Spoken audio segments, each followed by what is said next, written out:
Look, I want to return now to a story we have been running hard, and finally the Herald today has acknowledged their headline, Solicitor General Una Jagus collides with government over prosecution guidelines. New guidelines issued by the Solicitor General for prosecuting, and even the Herald says being Maori may now be a factor in decisions on prosecutions. That is their interpretation, which is in line with ours.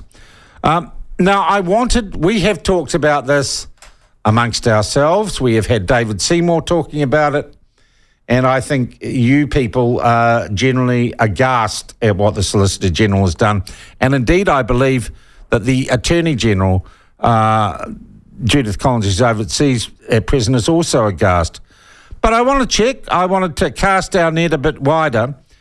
And I wanted to talk to someone who is at the sharp end or has experienced the real end of prosecution and what goes on in court. And we found Warren Pyke. Warren is a barrister from Auckland. He joins us by video link now. Warren, you can hear me, I presume. Nice to see you.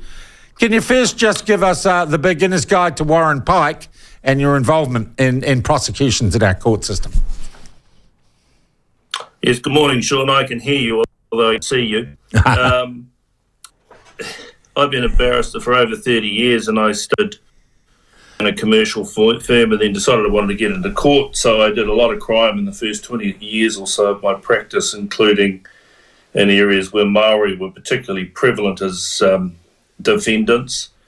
And I did all sorts of different types of crime, and more recently I've done more regulatory and commercial and public law work, but I've kept in touch, and I still dip my toe into the Court of Appeal and occasionally the Supreme Court cases. All right. I've been a prosecutor, but I've not been a Crown prosecutor. I've been a Law Society prosecutor and a regulatory prosecutor and a prosecutor in the Cook Islands once. Okay. Warren, that qualifies you well as, well, I guess what mainstream media would call an expert. Look, how influential are the guidelines that are issued by the Solicitor General? How serious or how much weight do these guidelines have? Well, they don't have force of law, and as the guidelines themselves say, they're not inflexible rules, but the prosecutors will be expected, particularly Crown prosecutors and police prosecutors, to have regard to them and generally follow them unless there's very good reason not to do so. Otherwise, they would be pointless. And overall, I think they do a pretty good job of clarifying areas of decision-making in prosecutions that needed clarification. So it's not just about whether to prosecute, it's what to do when you want to give someone immunity, what to do when there are special circumstances in a case, disclosure obligations. All these things are very good. So I view them as an improvement on the last set, although initially I thought they were so long they might be unwieldy. And they are 800 pages, I think they are. Well, my PDF runs to 208, and they are a bit repetitive and not as concise as they could be, but generally I think they're providing good guidance on things where there used to be a little bit of slippage and doubt and inconsistent practice. So they're designed for consistency so that people get treated the same across the board in different circumstances. So overall, I think they're not too bad, and they've done a pretty good job of that.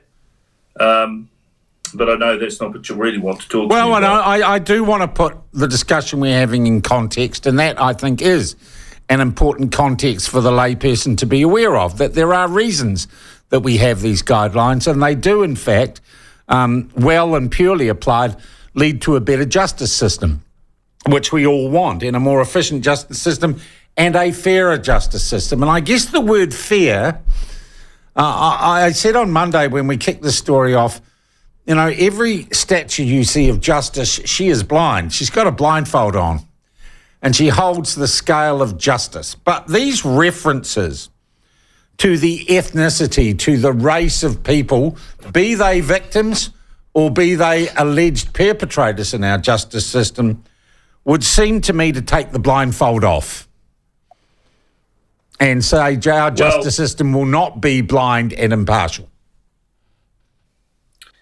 Yes, well, Our Lady of Justice is, of course, an ideal that is aspired to and really realised in practice. The best you can get is a consistent approach. You can't expect the same approach in particulars to every individual defendant. So the idea is that the approach should be the same. And so it comes to what is the procedure? Is the procedure uniform? The rules being applied that are referred to the same rules, but there will always be different results. And so, the justice system and the prosecution system, ground and down the country, and thousands of cops, you can't expect every decision to be the same in like circumstances as every other one, but within the bounds of a certain range, they should strive for consistency. And that's what these guidelines are designed to try and achieve. We live in a real world and human beings make decisions, and so, like all things, the ideals aren't always reached. All right. The aspirations. Is referring to race, and in specific terms, the Maori race, one race, is that adhering to the ideals of a fair and impartial justice system? Well, or do you, and I'm interested in your reading of these guidelines, because I read them to say give Maori people a break because of the history of this nation and of their people. Well, there was undoubtedly representations made to the Solicitor General by the Anaya Tonal-Nay, which I've had a brief look at. Yeah, which Eugene Ryder and Mark Solomon are on, yep. Yeah, I haven't really studied their report from 2019 in great detail, but I think you've got to be careful to read the guidelines as when I first heard about I thought, well, and then when you look at the guidelines in particular, it's not quite that clear cut. I think it's summarised by the introduction from the Solicitor General, which is at page 3 on my PDF. It's 2 of the introduction, where she's asking prosecutors to think carefully about decisions, and I'll paraphrase, where a person, whether the victim or defendant is Maori or a member of any other group that is disproportionately impacted by the criminal system, this promotes different basis of a particular. It instead alerts prosecutors to situations and factors that may deliver inequitable outcomes for some people in these groups. So that's what it actually says, and that's reflected throughout the guidelines, that type of language. It doesn't say just Maori. There is one particular passage where it does, actually, but in any case, aren't we all individuals?